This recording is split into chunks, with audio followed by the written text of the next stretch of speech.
Que toutes les équipes veulent être, je m'en suis lassé. Toute équipe veut être ce que le Paris Saint-Germain est. La capacité de presser devant, que les gars adhèrent à l'idée, que tu puisses le faire. Les stars courent sans s'arrêter, c'est de ça qu'on parle ici à propos de Lamine Yamal, parce que sans le ballon, parce que l'entraîneur doit tout le temps parler, tu n'as pas besoin de faire ça. Avec Dembélé qui était un gars engagé mais qui n'avait pas toujours la tête sur les épaules. Désiré Doué qui est aussi un jeune qui ne cesse d'accélérer encore et encore. On reste là. Tout le monde regarde Lamine Yamal parce qu'il faut vraiment le regarder. Il faut allumer à courir sans s'arrêter. Je pensais qu'ils n'allaient pas y arriver cette saison parce qu'ils n'ont pas eu de vacances et parce qu'ils sont rassasiés puisqu'ils ont tout gagné la saison dernière. C'est le travail de l'entraîneur. L'équipe est 100% Luis Enriquano, 100%. Salut à tous les fans du Paris Saint-Germain. Aujourd'hui, on va découvrir ensemble la réaction de la presse brésilienne, complètement choquée et impressionnée après la goleada du PSG 7-2 contre le Bayer Leverkusen en pleine Allemagne. Restez bien jusqu'à la fin, vous allez voir que le Brésil entier parle de ce match historique. Avant de commencer, abonnez-vous à la chaîne, activez la cloche et mettez un gros like pour soutenir le contenu. On veut battre un record de likes sur cette vidéo. Objectif 1000 likes. Et dites-nous dans les commentaires d'où vous regardez cette vidéo. Paris, Marseille, Lyon ou même depuis un autre pays. Dans un résultat frappant, aujourd'hui le PSG a écrasé, dominé et complètement anéanti son adversaire, n'est-ce pas?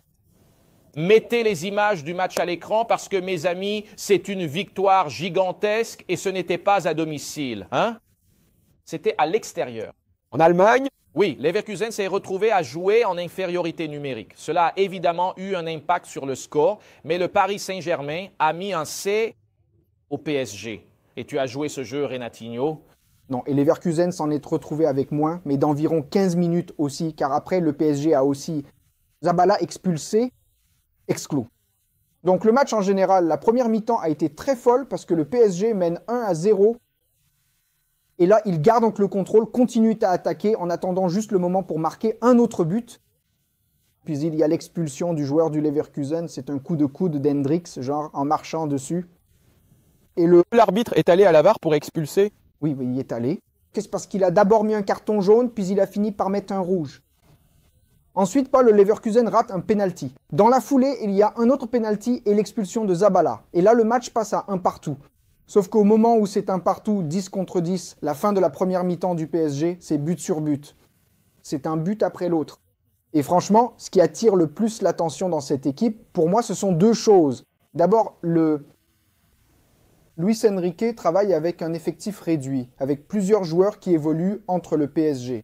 L'équipe première et les moins de 19 ans qui alternent, y compris des joueurs de la sélection française U19. Et même toujours avec des absences, c'est une équipe qui a une identité très claire et ceux qui entrent savent très bien ce qu'ils ont à faire.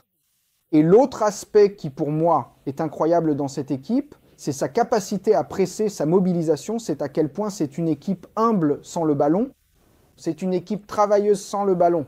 C'est une équipe qui comprend que le jeu sans ballon est tout aussi important depuis la saison dernière, n'est-ce pas? Donc aujourd'hui, il y a eu des actions à la 40e minute de la seconde mi-temps, déjà avec un score de 6-2-7. Et les gars continuaient à mordre, mec, à mordre. Puis quand le match se calme un peu, il fait entrer des gamins de 17, 18 ans et ces jeunes entrent sur le terrain avec une rage de vaincre. De l'appétit, hein, mon gars? Mordre, mordre, mordre. Et l'équipe, c'est comme ça, tu sais. C'est un autre grand jeu de Nuno Mendes. Nuno Mendes, aujourd'hui, était arrière latéral. Il a fait la passe à l'extérieur, a marqué le but, a fait la passe à l'intérieur à plusieurs moments, a joué à l'intérieur avec le bateau grand ouvert et il a joué. C'est au cours des 15 dernières minutes de la première mi-temps en tant que défenseur gauche. Quand Bala est expulsé, il fait le boulot et joue avec Patio jusqu'à la seconde mi-temps, puis Lucas Hernandez entre. C'est une équipe incroyable en termes de comportement. Mec, je crois que ça me touche beaucoup. Le Paris Saint-Germain est ce que toutes les équipes veulent être, je m'en suis lassé. Toute équipe veut être ce que le Paris Saint-Germain est. La capacité de presser devant, que les gars adhèrent à l'idée, que tu puisses le faire. Les stars courent sans s'arrêter, c'est de ça qu'on parle ici à propos de Lamine Yamal, parce que sans le ballon, parce que l'entraîneur doit tout le temps parler, tu n'as pas besoin de faire ça. Avec Dembélé qui était un gars engagé mais qui n'avait pas toujours la tête sur les épaules. Désiré Doué qui est aussi un jeune qui ne cesse d'accélérer encore et encore. On reste là. Tout le monde regarde Lamine Yamal parce qu'il faut vraiment le regarder. Il faut allumer la télé pour le voir. mais il faut aussi beaucoup regarder Désiré Douet, qui est aussi un crack pour son âge. Il arrive à convaincre les gars, ils arrivent à courir sans s'arrêter. Je pensais qu'ils n'allaient pas y arriver cette saison parce qu'ils n'ont pas eu de vacances et parce qu'ils sont rassasiés puisqu'ils ont tout gagné la saison dernière. C'est aussi ma question. Qu'ils gagnent et qu'ils aient à nouveau envie de gagner, ça m'interpelle beaucoup. Garder la motivation, n'est-ce pas?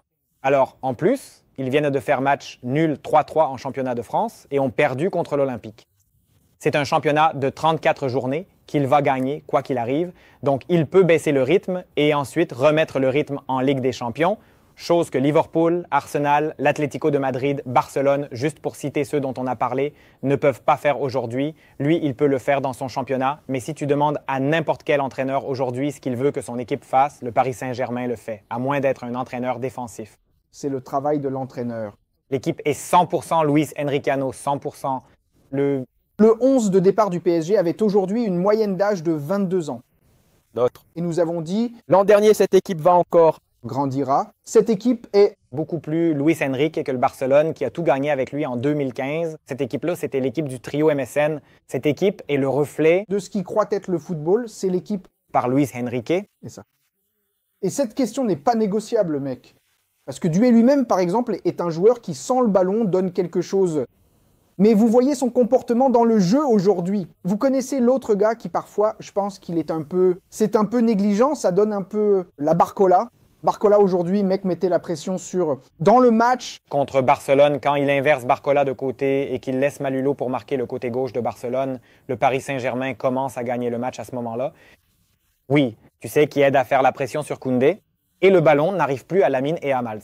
Et il y a un Détail, n'est-ce pas? Marcelo de la saison dernière, qu'on doit toujours rappeler ici. Quand il a fallu, il a dit à Dembélé, « Tu es dehors, mon frère.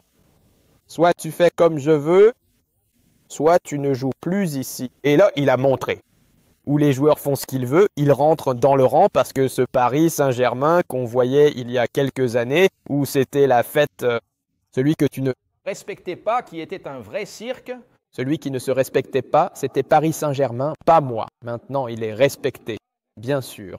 Il est respecté ou pas, non? Oui, il l'est. Tu sais, ce qui me frappe beaucoup chez Luis Enrique, pour moi, c'est l'un des entraîneurs qui sait le mieux utiliser la question des 5 remplacements, mec. Aujourd'hui, il avait des joueurs qui revenaient de blessures. Il commence avec Dembélé, la première mi-temps se termine à 4-1, il sort déjà Dembélé à la mi-temps. Ensuite, il fait jouer Dembélé pendant 20 minutes, et quand il perd Sabala, au lieu de faire entrer Marquinhos, qui est sur le banc, il garde Marquinhos, il remplace Barcola, il remplace Dembélé, il remplace Pivaraxkela. Donc, comme ça, il arrive à faire une... Avec un effectif réduit, il arrive à faire une... Aujourd'hui, au milieu de terrain titulaire, seul Vitinha a joué, et encore une fois, il a été incroyable. Mais Kangin entre et il joue au même niveau. Techniquement, c'est un cran en dessous, mais tactiquement, en termes d'engagement dans l'idée de jeu, celui qui entre, entre.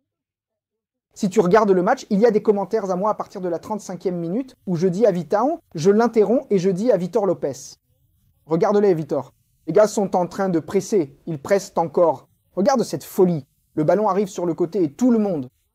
Mec, il gère. 2 minutes très cool, par exemple. Et dès qu'il y a des substitutions, ça vous donne cette possibilité. Ce changement de règle, je pense que peu d'entraîneurs ont déjà gagné ça. Que tu peux éliminer la moitié de l'équipe, mec. Êtes-vous excité? Avec celui-ci, PSG, Ricardo? Je suis excité pour mes camarades de banc. Pourquoi? Parce que l'un a mis 6-1 et a été critiqué, l'autre en a mis 7 et a été félicité. Grâce à Dieu. C'est bien, non? Ça s'est amélioré? Grâce à Dieu. Quelle victoire incroyable du PSG et quelle réaction venue du Brésil. Si vous avez aimé cette vidéo, laissez un like, abonnez-vous et partagez un maximum pour que toute la France voit la réaction brésilienne à ce match de folie. On compte sur vous pour atteindre les 1000 likes et battre notre record. Merci à tous pour votre soutien et comme toujours, ici, c'est Paris.